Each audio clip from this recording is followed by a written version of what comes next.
अगर मैं आपसे पूछूं कि क्या आपने कभी किसी शायर को देखा है जो एक ही वक्त में फलसफी भी हो, फनकार भी हो और इनकलाबी भी, ऐसा शायर जो अपने अल्फाज से कौम को जगाने की ताकत रखता हो, तो आज हम बात करेंगे पश्तू के सबसे मुनफरिद और बाकमाल शायर अब्दुल गनी खान की, जिन्हें दुनिया गनी खां के नाम से जानती है। एक ऐसा शख्स जिसकी सोच इस जमाने से कहीं आगे थी। इब्तिदाई जिंदगी खान अब्दुल गफ्फार खान यानी बाचा खां के बेटे थे। गनी खां 4 जनवरी 1914 को जिला चारसदा के एक गांव एतमानजई में पैदा हुए। यानी उनका ताल्लुक एक ऐसी सियासी व फिक्री खानदान से था जिसने पुख्तौन कौम की बेदारी में अहम किरदार अदा किया। गनी खां के घर का माहौल इल्म और सियासत का गहवारा था। बचपन से ही वो निहायत ज़हीन, हसास और मुशाहिदा करने वाले बच्चे थे, लेकिन साथ ही उनकी तबीयत में बगावत भी थी। उन्हें अंधी तकलीद या पाबंदी पसंद नहीं थी। इब्तिदाई तालीम उन्होंने चारसदा से हासिल की। बाद में उन्हें वाली तालीम के लिए इंग्लैंड भेजा गया, जहां उन्होंने इंजीनियरिंग में तालीम हासिल की। यहीं से उनकी सोच और नुक्ता नज़र में गहराई पैदा हुई। गनी खां ने मगरिबी फलसफा, आर्ट और अदब को करीब से देखा, लेकिन उनके अंदर एक सवाल हमेशा जिंदा रहा, इंसान आखिर खुश क्यों नहीं है? यही सवाल बाद में उनकी शायरी और फलसफे की बुनियाद बना। गनी खां ने सिर्फ तालीम हासिल नहीं की, बल्कि आर्ट, मुसव्वरी और मुजस्मा साजी में भी गहरी दिलचस्पी रखी। इंग्लैंड में उन्होंने फनून लतीफ़ा का मुतालिया किया और वापसी पर यह सब कुछ अपने फन में समू दिया।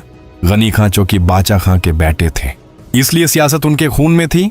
वो भी खुदाई खिदमतगार तहरीक से वाबस्ता रहे, लेकिन उनकी सोच सियासी से ज्यादा फिक्री थी।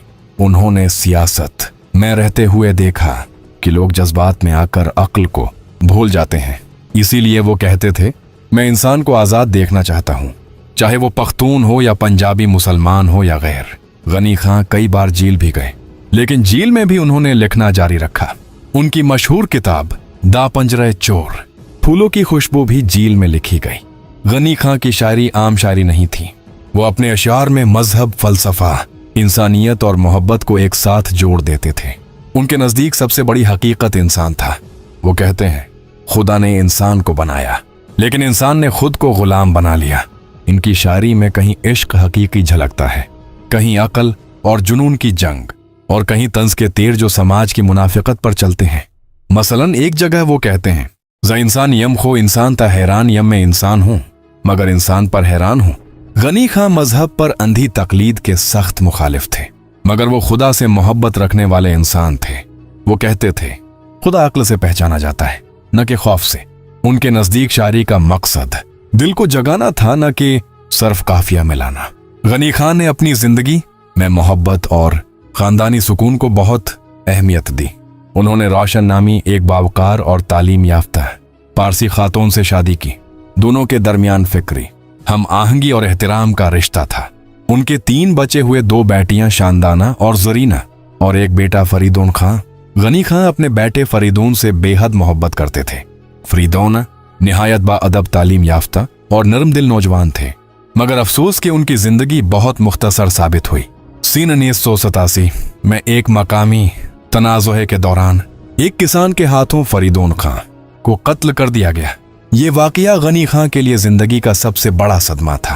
कहा जाता है कि उस सानहे के बाद गनी खां मुकम्मल तौर पर खामोश हो गए। उनके चेहरे की मुस्कुराहट मानद पड़ गई, मगर उनकी आंखों में एक गहरा दर्द हमेशा के लिए बस गया। गनी खां सिर्फ शायर नहीं थे, वो एक शानदार फनकार, पेंटर और मुजस्मा साज भी थे। इनके फनपारों में इंसान की रूह बोलती थी। उनकी पेंटिंग्स रंगों की जबान में फलसफा बयान करती थी। वो एक शौकीन मजाज और जिंदा दिल इंसान थे। जिंदगी को हंसी, मोहब्बत और खूबसूरती से देखते थे। उनका कहना था, जिंदगी एक खूबसूरत मजाक है, उसे संजीदगी से लेना बेवकूफ़ी है। जिंदगी के आखिरी अय्याम में गनी खां ज्यादा तर 4 में ही रहे। उनकी तबीयत कमजोर होती गई, मगर उनकी सोच आखिरी वक्त तक जवान रही। उन्होंने 15 मार्च 1996 को इस दुनिया से रुखसत पाई। उनकी तदफीन चारसदा में उनके आबाई गांव उतमानजई में हुई। मरने के बाद भी उनका फलसफा, उनके इशार और उनकी सोच जिंदा है। वो आज भी नौजवानों को यही पैगाम देते हैं कि सोचो, सवाल करो और मोहब्बत फैलाओ। गनी खां एक शायर नहीं बल्कि एक नजरिया थे। एक ऐसा नजरिया जो इंसानियत, आज़ादी और खूबसूरती को खुदा की सबसे बड़ी नामत समझता था।